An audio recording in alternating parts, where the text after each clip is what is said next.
Hello everyone, welcome back to Buzztober. We are on day 28 and that just seems wild to me. But I'm so excited that you're here and I'm so excited that you're back. Or if it's your first time tuning in, welcome, welcome, welcome.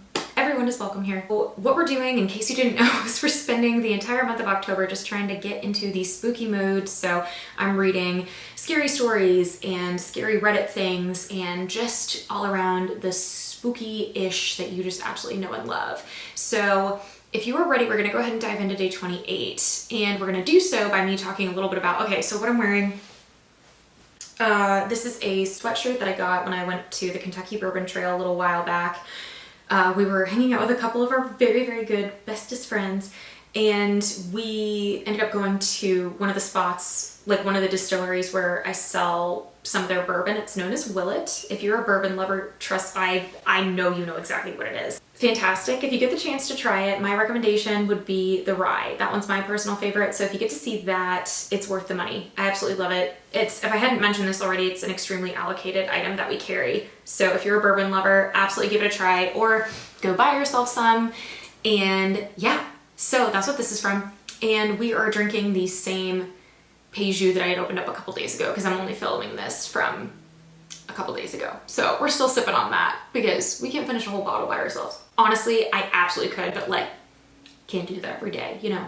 So if you are of the legal drinking age of whatever country you're from, please, please, please join me, grab a glass, grab a little bit of an adult beverage. If you don't feel like drinking or don't like drinking, you know, grab yourself a energy drink or a juice or a soda or make yourself a hydrated queen. I love to have water along with my alcohol. That's always the smart way to do it. And most importantly, don't drink and drive. That's the dumbest fucking thing that you could ever possibly do. And you're better than that. So be cool, don't drink and drive. That's all I gotta say. Let's go ahead and dive in. I'm gonna read today from a Reddit thread that's entitled, this was posted a really long time ago, years and years ago, 6 years ago, literally. And it's entitled, "What's your best true spooky story? Serious." Let's grab a sip and let's dive in. Okay, so we're reading from the Reddit thread, "What's your best true spooky story?" And the first one I'm gonna read is from Dick Rubnuts. These names crack me up. Okay, and it reads, "When my grandparents bought their house for a family of 10, my grandpa found a fake wall upstairs. He tore it down to make room for the family. Behind the wall were children's clothes and play toys, almost like they walked off the room in a hurry. My mom told me stories of sitting in her room and something circling the walls around her, sounding like wallpaper being torn. When she moved out, my aunt moved into the same room. She would wake up with pictures she hung up laying on her chest in the morning. My cousins also have stories of hearing footsteps coming up the stairs and stopping outside their door in the middle of the night. I still don't go upstairs at their house because it's always cold and I get weird vibes up there. Even in my adult life, I have scary dreams that take place in their upstairs." Oh, scary. Okay, so the next one I'm gonna read for you guys, it's written in by Obi Me Kenobi. Oh, fun fact, I actually sell a gin that's called Kenobi. If you find it, definitely drink it. I feel like my teeth are getting purple from drinking this. That's fine, everything's fine. Okay. "Back when I was a kid, my grandmother had a really close friend who used to help her babysit us. One day she goes missing. Family doesn't know where she is and we don't either. About a week later, police find her body in a dumpster. She had been dead for 4 to 5 days. She had been mugged and had been stabbed several times. Incredibly tragic. Who would mug an old lady? Here's the spooky story." That wasn't the spooky part? Oh, okay. "A few days just before she was found, my 3 cousins swore they saw her walking around in their backyard and knocking on their window. The following day, had a search going through the area. It wasn't until the body was found that we realized what we saw couldn't be true according to the police timeline, but they swore it was her." This is an edit. I'm adding more context for the story. I initially kept it brief because I didn't want to have a wall of text, but since this blew up a bit, I'll include more details.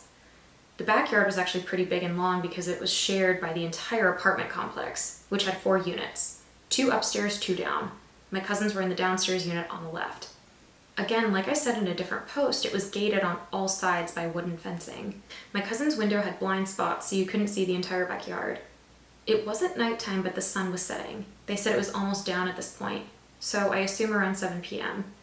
They're in their room, which has a window that sees into the backyard, and they were pretty poor, so their beds only had the mattress, not the frame supporting it. It was a queen and a single pressed up against the wall of the window. So basically, to look into the backyard, you were standing up on a mattress looking against how you would normally face, back against the wall, sitting down on the mattress. Youngest brother. Holy shit, there's someone in the back. She just walked away. Oldest. What the fuck are you talking about? Youngest. Dude, it looks like old lady. She's walking around where grandma's vegetable garden is. The oldest. ... The youngest. Come fucking look, she just walked away. Oldest goes and looks. I don't see anything, stop being stupid. Goes back to laying down. Little one stands there looking at him. Middle brother comes to look a moment later. Oh shit, she's right there. What the fuck, she's coming to us. They all look to see the old lady knocking on the windows. They scream, panic, and run to Dad. Dad obviously doesn't believe them, but after a bit gives in. He goes out and checks. Nothing. So just a side note, the way these apartments were connected, you couldn't go into the backyard from your individual unit. You had to get out into the main hall, which had a door that opened into the backyard. What the fuck? This one is written in by Style Us Nicks. My wife and I were having a great weekend in Las Vegas when my father-in-law passed away in the early morning hours. We got the call and haul ass back to the rest of the family. After a couple of hours, the family is all together and talking, sharing memories when we arrive. Shortly after we arrive, it gets brought up how we were going to share this news with our niece, who was in prison at the time. While trying to figure it out, a call comes from out of nowhere. It's our niece, and she asks, "What happened to Grandpa?" She had a dream that he visited her and said goodbye. She freaks and calls us. Fucking hate that. Okay, this next one is written in by Dual J. I went to use the bathroom at work, and when I entered, there was no one there. The bathroom has 4 urinals and 4 stalls, 1 handicap, and I did not see feet in any of the stalls. I took up my normal spot inside one stall and was doing my business when I heard the sound of someone peeing into one of the urinals, but no one had entered the bathroom. The door is heavy and loud when it closes, so I would have heard someone entering. After a normal amount of time, the peeing stopped and I heard a few footsteps, but the door never opened. When I finished up, I did a courtesy look, and there was no one in the bathroom. It's a ridiculous story, but I definitely heard a pee ghost. That's a good one. Okay, so this next one, the account is deleted, bummer. Okay, well, from stranger. My wife and I stayed at a nice hotel in downtown Pittsburgh. It's where I asked her to marry me after a lavish meal. I picked the room because it came with a huge Japanese soaking tub. Me, a 6'1" man, could barely see over the edge of. Anyway, the first night we stayed there, we were sleeping in the single king bed. I believe the alarm clock said it was 2 or 3 a.m. To my left, and just a few feet from me, I heard the sound of what seemed like a pencil slowly rolling down a sloped surface. It was so deliberate and loud that it woke us both up. It was also so deliberate that while my heart thumped in my chest from the sudden noise, I quickly convinced myself that it was a pencil sliding off the desk in our room, and I went back to sleep. The next morning, to my surprise, I found that A, there were no pencils in the room, and B, there was no desk. It was my first night in the room, so I assumed that it, like other hotels, had a place to sit and write. Well, that was not the case. The only thing I could find to write with were ballpoint pens with their caps on. They wouldn't make that distinctive, loud noise that a rigid wooden pencil makes as it rolls. Furthermore, there was no sloped surface in the room for anything to suddenly roll off in the middle of the night/morning. The whole thing was weird enough for us to talk about it in the morning. I do not believe in ghosts, but to be honest, I'd love to encounter something unexplained. I entertained the idea of a ghost pencil, but knew in my head it had an explanation grounded in reality. But that's not at all what happened. That night we were both in the soaking tub. The water was up to my chin. It was great. We were in the middle of February, a cold, miserable month in Pittsburgh. We were sloshing around in the tub having a blast, pretending we were rich. And then from another room, we heard the buzzing of an old microphone hooked up to a PA system. Basically, that sound of feedback that precedes an announcement. The whole room filled with the buzzing sound of a microphone. Our hearts thumped in our chests yet again, and then we both practically jumped out of our own skins. We heard the distinctive sound of someone blowing into a microphone to test it. You could see it in your head, and it was so distinctive. just like the pencil. My heart went from thumping wildly to thrumming like a hummingbird's. Naked, I leapt from the tub and threw a towel around myself. "That was a man blowing into a microphone," I said. My wife stayed in the tub, scared and quiet.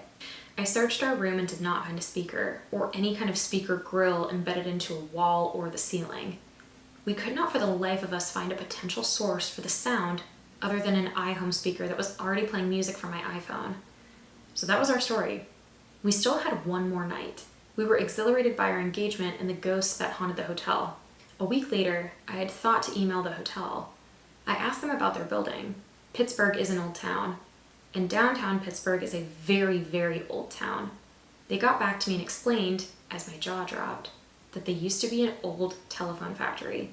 I don't know why I found meaning in that explanation or why it made everything click so well, but my thoughts immediately went to the sounds of the factory, the PA system, the drafting table, all relics from another time in that building's life. Like, what the fuck? Okay, this next one is also written in by a deleted account.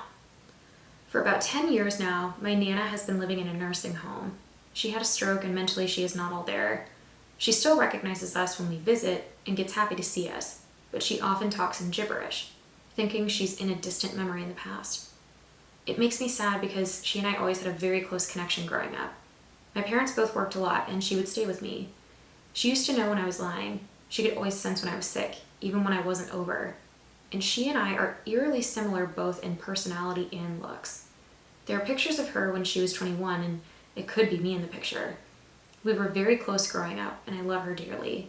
I introduced her to my now husband when we started dating in college. He is from a different country than I am, and I live in his country. So we'd been dating a few years when my visa was going to expire. In order for us to live in one place, we decided to get married. However, we were still young, fresh out of university, and decided to just elope. We decided to get officially married at a courthouse while announcing our engagement and then having a wedding a few years later. No one knew of our plan. We were, and are stupidly, still in love and thrilled to have such a secret between us. In hindsight, it was stupid, and no one would have judged us, especially considering we are still happily together years later. But we still decided to hide it because we were stupid kids.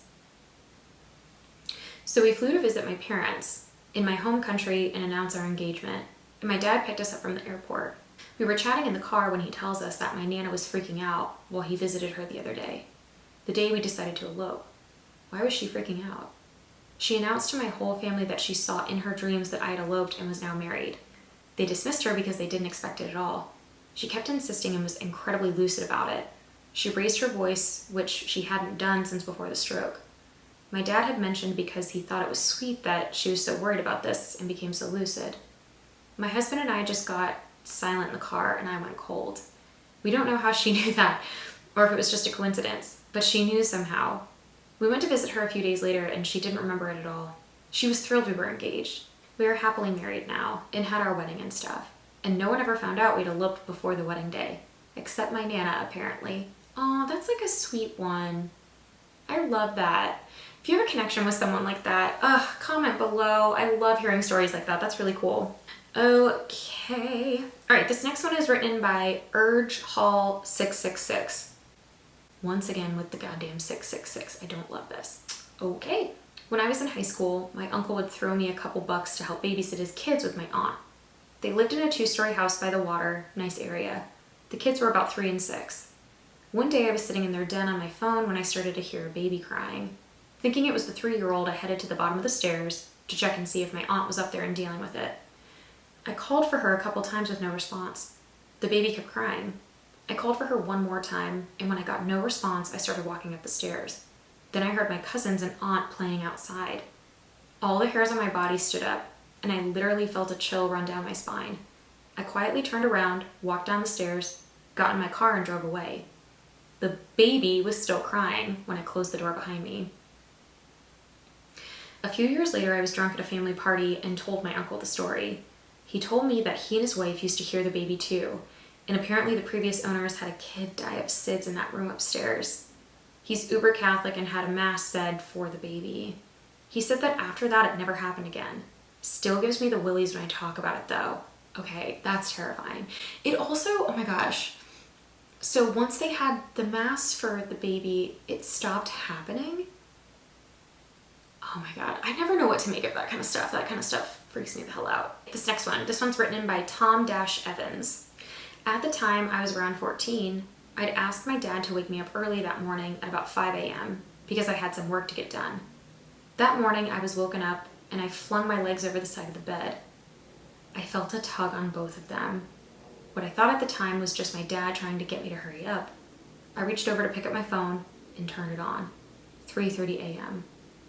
And I looked over at the black figure I assumed was my dad, and it was gone. Oh my God. Okay, somebody else like commented on this comment and their account's been deleted. Something similar happened to me. I was about 11 and I saw my dad standing in the doorway staring at me at like 4 a.m. I was so confused because he almost looked mad. So I called out to him. No response. I blinked and he was closer. I blinked again. He was at the foot of my bed. I pulled the covers over my head and started screaming. Also, I don't know why, but doppelganger dad had boxers with flamingos on it. And when my parents came running to my room, he had on his Flintstone pajama pants. I asked, and apparently he does not, in fact, own flamingo boxers. Oh fuck, that's scary, but also thank you for like making it a little bit funny too at the end. I don't even know if you were trying to make it funny, but it made me chuckle. Flamingos are funny. They like stand on one leg. They're funny little critters, but I like them. I like them. They're just funny. This next one is written in by Mr. Tenor. I currently live in a haunted house. I've heard voices, footsteps, lights have been turned on and off. One of the ghosts has a thing for silverware. I hear it clattering in the drawer all the time, and sometimes a knife or two will end up on the wrong slot in the drawer. But the strangest and scariest experience I had was the first night I spent in the house. I wasn't finished moving in. There were boxes everywhere. I didn't even have my mattress up there yet. I was bedding on an old futon mattress, watching a video on my phone, when I get the pins and needles feeling of my feet falling asleep. Except it wasn't on my feet. It was on the top of my head in the shape of a hand. I said good night, turned off my light, and tried to sleep. When I woke up, my closet door was ajar. Other than that, everything else was otherwise untouched. I guess whoever my unseen roommate is just wanted to check out who I was on my first night. Fuck, you are way too fucking calm, bro, Mr. Tanner. Okay, this next one is written by Pradeep23. I had just finished my initial military training and got sent to my first duty station. My unit was at NTC for pre-deployment training, so I met up with the rear echelon. I get issued my room and spent 3 very disturbing days/nights in the barracks with weird stuff happening, like gear not where I left it, locked drawers being opened, the microwave turning on by itself, shit like that. My roommate, who I knew throughout the training, showed up on the 4th day, and I told him something along the lines of, watch your shit. Someone's been fucking with my stuff and I don't know who. So the 4th night comes around, and myself and my roommate secure our room and gear and go to bed. Gotta be up at 5:30 for PT, so it's an early night. We lock all our stuff and go to bed.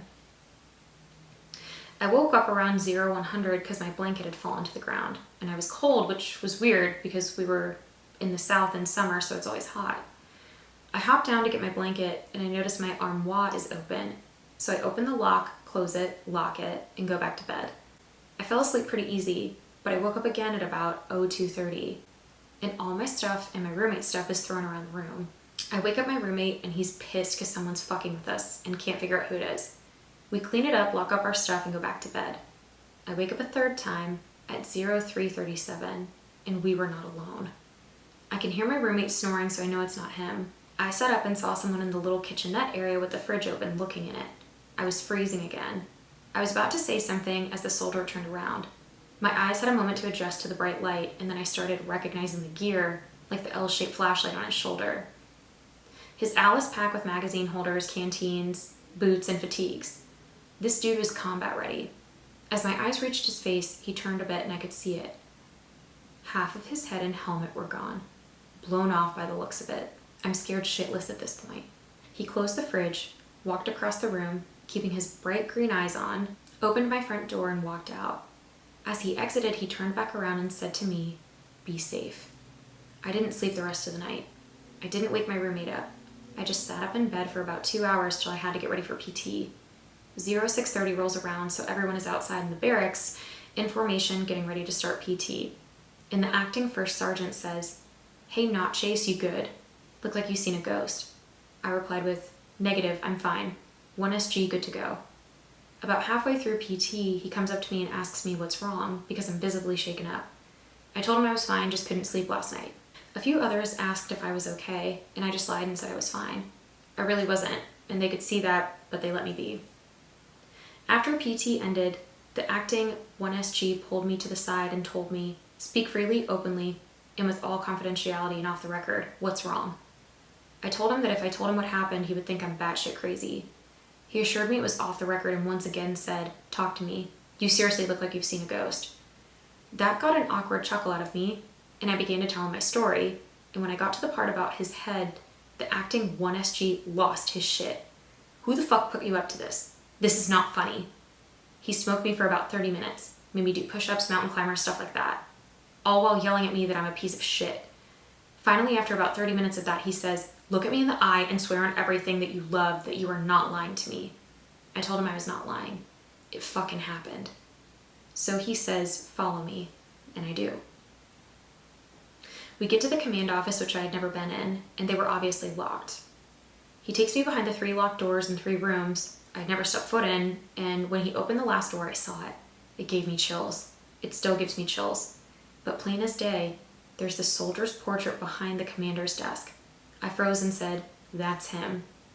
Acting 1SG, the guy who assigned me that room, told me who he was. He was a corporal in the unit on my unit's first deployment to Iraq, and he died in an IED attack that took off part of his head. I was the first soldier to be assigned to that room since it belonged to that deceased corporal. He forgave me and I forgave him, and he told me stories about who this guy was. I deployed with that unit just a couple months later and spent 12 months fighting in that shithole. I nearly died I don't know how many times. My vehicle got hit with IEDs and rockets, and it always made me think of that corporal. I survived more things than most people can imagine, and I always felt like that corporal was keeping an eye out for me. Not everyone in my unit was as lucky as me.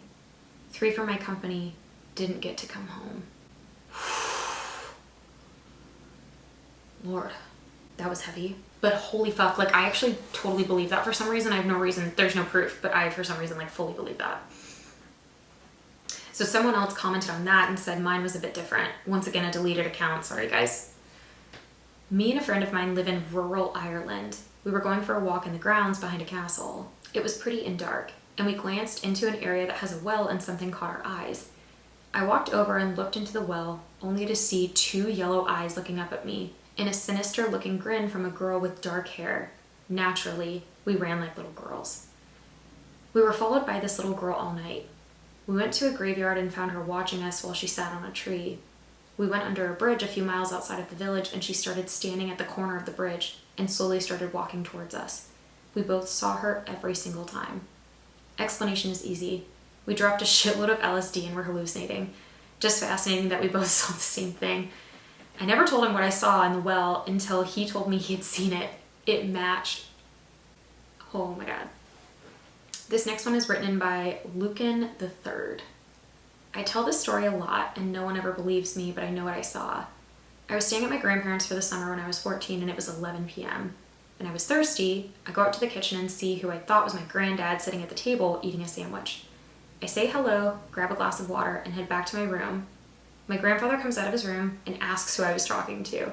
I turn around and no one was there. It still freaks me out to this day. Oh, bro. Yeah, no, that's... Nope. Doppelganger shit freaks me the fuck out. To me, that just is like, I can't do it. Okay, we're gonna go ahead and end this episode here. Thank you so much for tuning in with me. I hope I got you in the spooky mood. So until tomorrow, please go ahead, like and subscribe and comment if you have something nice to say and click that notification bell. That way you can get notified every single time I upload a new video. So once again, thank you so much. Cheers to you. Stay buzzed and stay spooky. Bye.